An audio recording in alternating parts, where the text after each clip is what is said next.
Hello friends, मैं महिमा आज फिर से एक नया वीडियो लेकर हाजिर हूँ। पिछले वीडियो में हमने जाना था कि एक अच्छा स्टॉक सेलेक्ट करने के लिए किन किन बातों का ध्यान रखना चाहिए। उसके अंदर मैंने आपसे कुछ 5 बातें बताई थी। उसी कड़ी को आज आगे बढ़ाते हुए मैं एक नए टॉपिक के साथ आपके सामने हूँ, जिसका नाम है PE ratio, price earning ratio. PE ratio हमें ये बताता है कि कोई भी प्रॉफिट या अर्निंग प्राप्त करने के लिए हमें उसका कितना गुना पैसा शेयर को बाय करने के लिए देना होगा। मतलब 1 रुपया प्राप्त करने के लिए हमें उसका कितना गुना पैसा देना होगा उस शेयर को बाय करने के लिए।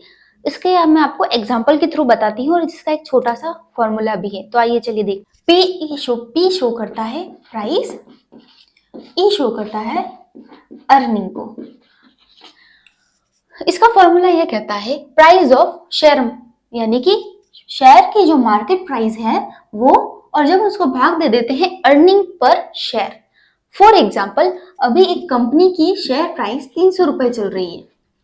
अब हमें चाहिए ईपीएस, यानी कि अर्निंग पर शेयर हम कैसे निकालेंगे। उसके लिए हमें अर्निंग पर शेयर निकालने का भी छोटा सा फॉर्मूला है, वो ध्यान रखना होता है।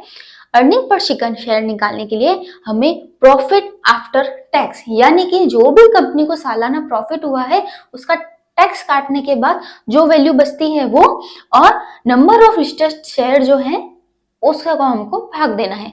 फॉर एग्जाम्पल, टैक्स डिडक्शन के बाद किसी कंपनी को 30,000 का फायदा हुआ है और उसने अपने 1,000 शेयर को लिस्टेड किया हुआ है, तो हम जानते हैं अर्निंग पर शेयर सालाना एक कंपनी का कितना हुआ, 30 रुपए हुआ।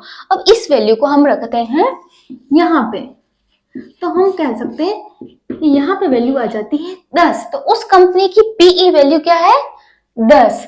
तो इसका मतलब ये है कि किसी भी कंपनी में इन्वेस्ट करते हैं तो हमें 1 रुपया कमाने के लिए उसका शेयर 10 गुना पैसा देना होगा। यानी कि देखिए, 30 रुपए कमाने थे सालाना, तो हमें 300 रुपए देने होंगे पर्टिकुलर कंपनी में। अब हम जानेंगे कि कौन से पीई को हाई माने या कौन से पीई को लो माने।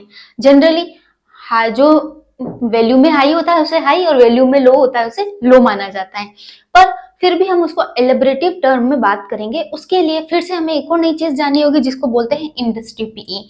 इंडस्ट्री पीई काउंट करने के लिए हमें जो पर्टिकुलर सेक्टर है, for example pharma, banking, textile और भी बहुत सारे जो भी होते हैं, उसके अंदर जो जितनी भी कंपनियां हैं उसका एक एवरेज पीई निकाला जाता है। उसमें हमें क्या निकाला जाता है, एवरेज पीई। अब हमें क्या करना है, जिस भी कंपनी में हम इन्वेस्ट करना चाहते हैं उसके पीई को और इंडस्ट्री के पीई को कंपेयर करेंगे। अगर उस कंपनी का पीई इंडस्ट्री के पीई से ग्रेटर है तो उसको ओवर वैल्यूएटेड शेयर कहेंगे या एक्सपेंसिव शेयर कहेंगे। अगर उस कंपनी का पीई लेस देन है इंडस्ट्री के पीई से, तो उसे अंडर वैल्यूएटेड शेयर करेंगे या चीप शेयर कहेंगे।